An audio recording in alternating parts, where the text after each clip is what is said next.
ग्राम पंचायत उदयपुरा में उमा प्रजापति सरपंच हैं, जो कि ग्राम पंचायत कार्यालय में ध्वजारोहण किया गया था और शाम को 7:20 हो चुके हैं, जो कि गेट पर ताला लगा है, नहीं तो हम लोग ध्वजारोहण के झंडा को निकाल देते।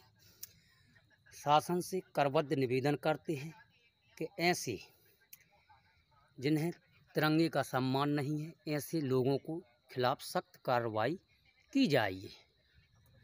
ग्राम पंचायत उदयपुरा में ध्वजारोहण किया था राम स्वरूप तिवारी सेक्रेटरी जी और उमा प्रजापति जी ने, जो कि शाम को 7:15 हो गए हैं और तिरंगे का अपमान हो रहा है, जिन्होंने किसी ने मेरी तिरंगे को निकाल कर नहीं रखा है।